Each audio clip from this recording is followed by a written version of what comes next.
মানে খবরটা তো আপনারা এর মাঝে জেনে গেছেন মনে হয় যে মশা মারার জন্য না, মশা মারা বলতে হবে না, আরেকটু কাব্যিকভাবে বলতে হবে। মশক নিধন প্রযুক্তি শেখার জন্য চট্টগ্রামের যে সিটি কর্পোরেশন আছে ওদের প্রশাসক এবং সেখানকার অন্যান্য আমলারা তারা আমেরিকার ফ্লোরিডা যেতে যাচ্ছিলেন। তো ফ্লোরিডা যেতে চাচ্ছিলেন, ভালো কথা। এরপর যেটা হলো, আমরা খবরে জানতে পারলাম যে এই ফাইল গেল হচ্ছে প্রধানমন্ত্রীর কাছে এবং প্রধানমন্ত্রী উল্টো লিখে দিচ্ছে হচ্ছে কি লিখে দিচ্ছে যে মশক নিধন শেখার জন্য, মানে মশা মারা শেখার জন্য যেটা করতে হবে সেটা হচ্ছে যে আপনি বাংলাদেশের যে কোনো ডোবাই গিয়ে 2 ঘন্টা বসে থাকলেই হবে, আমেরিকা যাওয়ার দরকার নাই। আমি না আসলে আপনাদেরকে এই ভিডিওতে যেটা ব্যাখ্যা করবো সেটা হচ্ছে যে আসলে এগুলো কেন হয়। বাংলাদেশে দেখবেন নিয়মিত এই ধরনের ঘটনা ঘটে। লিফট চালানো শেখার জন্য যাচ্ছে ইংল্যান্ডে, কিংবা ধরেন খিচুড়ি বানানো শেখার জন্য ভারতে যাচ্ছে, মানে নানান সব কাহিনী আমরা শুনি। এগুলো কেন হয় জানেন? আমলারা আসলে এই সিস্টেমটা আসলে চালু করে রেখেছে। আমরা অনেকেই ব্যাপারটা জানি না, এবং দেখবেন, খেয়াল করে দেখবেন, না সবসময় বলবো যে এগুলো তো আমরা বিনা পয়সায় যাই। আমরা বিনা পয়সায় যাচ্ছি, এটা তো সরকারি কোনো খরচ হচ্ছে না। এই যে বিনা পয়সা যাওয়া, এটা কিন্তু একটা শুভঙ্করের ফাঁকি। আপনাদেরকে আমি এই শুভঙ্করের ফাঁকিটা বোঝানোর চেষ্টা করি আজকে। সেটা হচ্ছে যে কিভাবে আমলারা আমাদেরকে মেরে খাচ্ছে, পুরো রাষ্ট্রটাকে মেরে খাচ্ছে, এটা আপনাদেরকে বোঝানোর চেষ্টা করি। এই যে ধরেন এখন মশা মারা শেখার জন্য যাচ্ছে না, এই যে রাজশাহী সিটি কর্পোরেশনে দেখলাম যে ওনারা কি কোথাও যেতে চাচ্ছেন। যাও, এই যে মশা মারা, চিটাগং সিটি কর্পোরেশনের লোকজন মশা মারার জন্য ইংল্যান্ড আমেরিকা যেতে চাচ্ছে, ওনারা কিন্তু প্রধানমন্ত্রী যখন না করে দিয়েছেন, ওই চিটাগং সিটি কর্পোরেশনের যিনি প্রশাসক, ইনিও কিন্তু ওই একই দলেরই মানুষ। তিনিও বলছেন যে আমি রাজনৈতিক আলোচনা না, আমি তো রাজনৈতিক আলোচনা বাংলাদেশে করার দরকার নেই, আমার যেটা সামাজিক আলোচনা আমি সেই জিনিসটা করছি। সেটা হচ্ছে যে তিনি বলছেন যে না, এটা তো ভুল, প্রধানমন্ত্রী ভুল বুঝেছেন, এখানে তো সরকারি কোনো খরচ হচ্ছে না। তো কেন বলেছেন জানেন? কারণ হচ্ছে যে এটা আসলেই সরকারি খরচে হয় না। এটা হয় কিভাবে জানেন?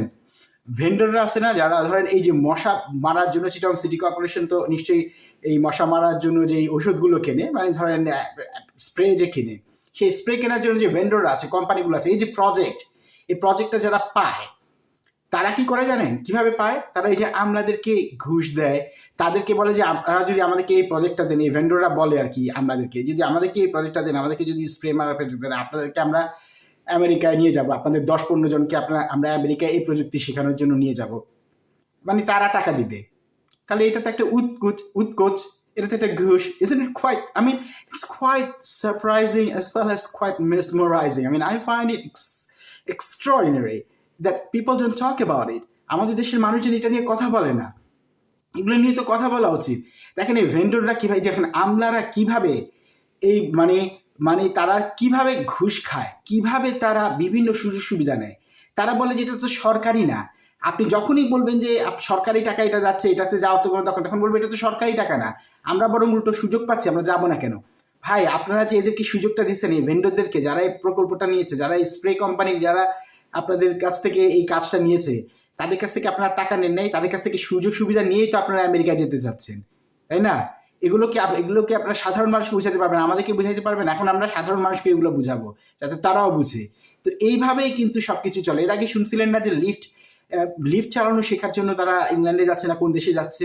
আরেকটা কথা, আপনারা মশা মারতে আমেরিকায় যাচ্ছেন কেন? মশা মারা শিখতে আমেরিকায় যাচ্ছেন কেন? একটু একটু একটু ভালো করে খোঁজ নেন তো, মশা মারা প্রকল্পের জন্য সবচেয়ে ভালো কিভাবে, এমনকি এআই দিয়ে যে মশা কোথায় আছে সেগুলো নির্ণয় করে খুব ভালোভাবে মশা মারার যে প্রযুক্তি, সেটা আসলে কারা ভালো সবচেয়ে পৃথিবীতে? সিঙ্গাপুর, ব্রাজিল, এরা হচ্ছে ভালো। তো আপনি সিঙ্গাপুরে যান, ব্রাজিলে যান, আমেরিকা যাচ্ছেন কেন? ফ্লোরিডা যাচ্ছেন কেন? ঠিক আছে, ফ্লোরিডা যাচ্ছেন, সেখানে মশা আছে, যেহেতু ফ্লোরিডা একটু গরম ভাবনা, আমাদের মতো মানে আবহাওয়া, সেখানে পানি আছে, সেখানে মশা আছে, সুতরাং তাদেরও ওই ধরনের প্রযুক্তি ব্যবহার তারা করে। কিন্তু বিষয়টা আপনাকে বুঝতে হবে যে আমলারা কিভাবে সিস্টেম তৈরি করে রেখেছে, যেখানে তাদেরকে আপনি ধরতে পারবেন না। তারা কিন্তু দুর্নীতি করতেছে।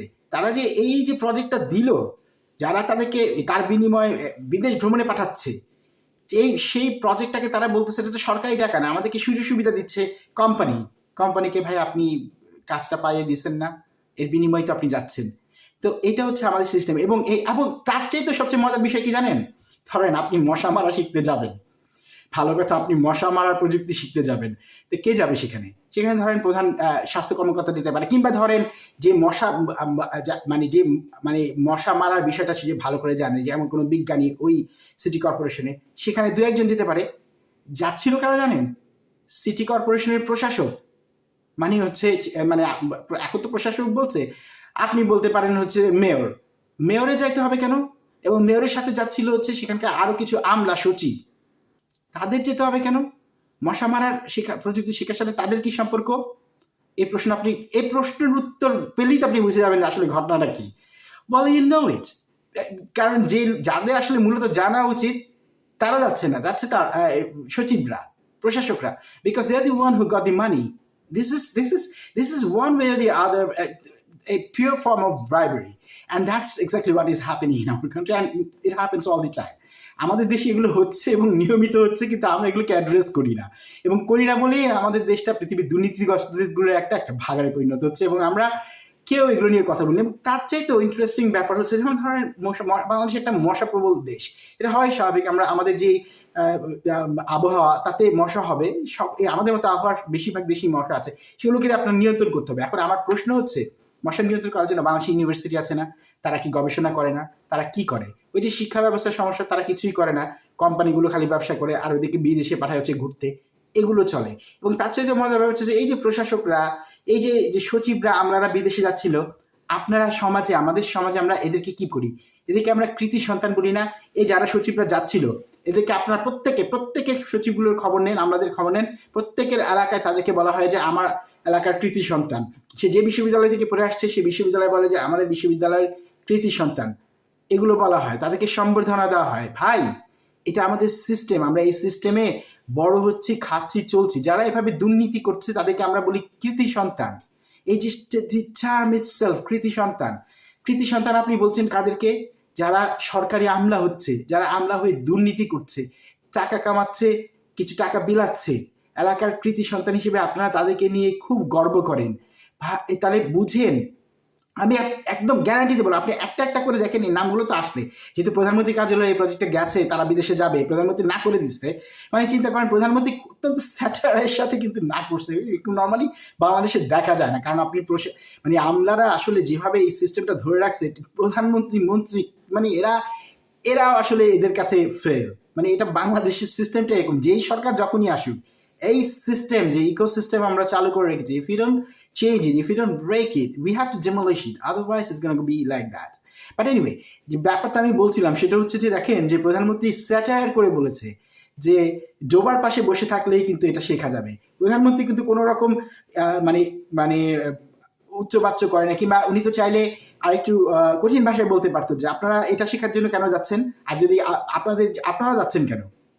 যাবে তো হচ্ছে সেখানে যিনি ইঞ্জিনিয়ার আছেন বা যিনি ধরেন মশা বিষয়ে জানেন, সেখানে 2-1 জন গেলেই তো চলবে। আর এই যুগে যাইতে হবে কেন ভাই? আপনারা কি এক সপ্তাহে সবকিছু শিখে চলে আসতে পারবেন? এক সপ্তাহের জন্য আপনারা যাচ্ছেন বাজার করতে, আপনারা তো সেখানে যাচ্ছেন হচ্ছে বইয়ের জন্য জিনিসপত্র কিনতে। এক সপ্তাহে কি এইসব টেকনোলজি শেখা যায়? আপনারা জাস্ট একটা সভা সেমিনার করে চলে আসবেন। সেই সেমিনারে যদি করতে হয়, এখন এই যুগে তো মানে জুমেই সেটা সেমিনার করা যায়। জুমে করেন, অনলাইনে করেন, এই সামান্য সেমিনার করবেন, সেটা করার জন্য আপনাকে কেন যাইতে হচ্ছে? কারণ হচ্ছে আপনারা তো আসলে ঘুরতে যাবেন, আপনারা তো অলরেডি নিজেদেরকে বেচে দিচ্ছেন এই যে কোম্পানির কাছে, আপনারা যে ভেন্ডারের কাছে আপনারা এই প্রজেক্টটা দিচ্ছেন, তাদের কাছে তো আপনারা বেচে দিচ্ছেন, তাদেরকে আপনারা শর্ত দিচ্ছিলেন যে আমাদেরকে কিন্তু বিদেশে ঘুরতে পাঠাতে হবে। এখন যখন প্রধানমন্ত্রী না করে দিচ্ছে, তখন প্রশাসক পর্যন্ত বলতেছে না, প্রধানমন্ত্রীকে ভুল বোঝানো হয়েছে, প্রধানমন্ত্রী বুঝতে পারে নাই। চিন্তা করেন, তারা একসেপ্ট করে নিবে যে we did a wrong thing, they not accepting it. মানে হচ্ছে যে তারা জাস্টিফিকেশন দিচ্ছে, একটা রং ডুইংকে জাস্টিফিকেশন দিচ্ছে। This is what our culture is. If you do not change this culture, this is going to happen. এবং আমাদেরকে এটা নিয়ে প্রশ্ন করতে হবে, আপনারা প্রশ্ন করবেন, এবং এই ধরনের মানুষদেরকে দয়া করে প্লিজ আপনারা বিশ্ববিদ্যালয়ের ছেলেপেলেরা যারা এখন আপনারা পড়াশোনা করছেন, আপনারা এদেরকে কৃতি সন্তান বলেন কেন? কেউ একজন একটা জায়গায় সরকারি চাকরি পেলে আপনারা তাকে কৃতি সন্তান বলেন। এমন অনেক মানুষ বাংলাদেশে আছে যারা নীরবে নিবৃত্তে দেশের জন্য, সমাজের জন্য, মানুষের জন্য কাজ করছে, তারা কৃতি সন্তান না। এরকম সরকারি চাকরি পেয়েছে, সচিব হয়েছে, তাদেরকে আপনারা ফুলে মালা গলায় দেন না। Just stop it. This is a social problem. You have to stop it. প্রিয় দর্শক, আজ এই পর্যন্তই। আমার ধারণা আপনাদের ভিডিওটা ভালো লেগে থাকতে পারে। যদি ভালো লাগে অবশ্যই আপনারা কিন্তু আমার চ্যানেলটা সাবস্ক্রাইব করবেন, আর ভালো লাগলে অবশ্যই লাইক করবেন, কমেন্ট করবেন, আপনাদের মতামত জানাবেন। অবশ্যই আপনাদের মতামতের অপেক্ষায় থাকলাম। আপনারা অবশ্যই কমেন্ট করে মতামত জানাবেন এবং অবশ্যই সাবস্ক্রাইব করবেন। ভালো থাকবেন।